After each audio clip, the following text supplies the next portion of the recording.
ఇవాళ విజయవాడకు ఉపరాష్ట్రపతి రాధాకృష్ణన్ దంపతులు రాబోతున్నారు. మధ్యాహ్నం 3:30 గన్నవరం విమానాశ్రయానికి చేరుకోబోతున్నారు. అక్కడి నుంచి దుర్గగుడికి వెళ్లి అమ్మవారిని దర్శించుకోబోతున్నారు. ఇంద్రకీలాద్రి అమ్మవారిని సాయంత్రం 4:50 సమయంలో ఉపరాష్ట్రపతి దంపతులు దర్శించుకోబోతున్నారు. దీంతో మధ్యాహ్నం 3 గంటల నుంచి సాయంత్రం 5 గంటల వరకు వీఐపీ దర్శనాలు రద్దు చేశారు ఆలయ అధికారులు.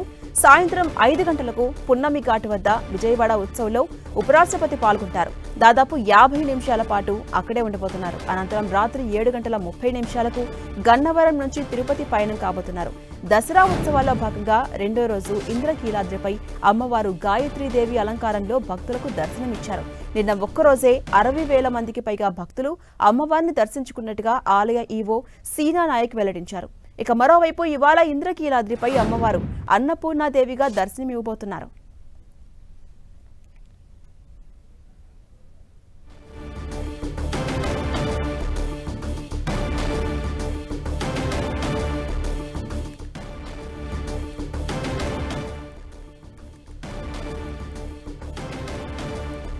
ఇవాళ విజయవాడకు ఉపరాష్ట్రపతి రాధాకృష్ణన్ దంపతులు రాబోతూ ఉన్నారు. అమ్మవారిని దర్శించుకోబోతున్నారు. మొదట 3:30 గన్నవరం విమానాశ్రయానికి వారు చేరుకోబోతున్నారు.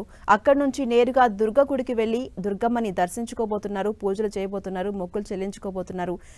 ఇంద్రకీలాద్రి అమ్మవారిని సాయంత్రం 4:50 సమయంలో ఉపరాష్ట్రపతి దంపతులు దర్శించుకోబోతున్నారు. దీంతో మధ్యాహ్నం 3 గంటల నుంచి సాయంత్రం 5 గంటల వరకు కూడా అక్కడ అధికారులు వీఐపీ దర్శనాలు రద్దు చేస్తూ ఉన్నారు.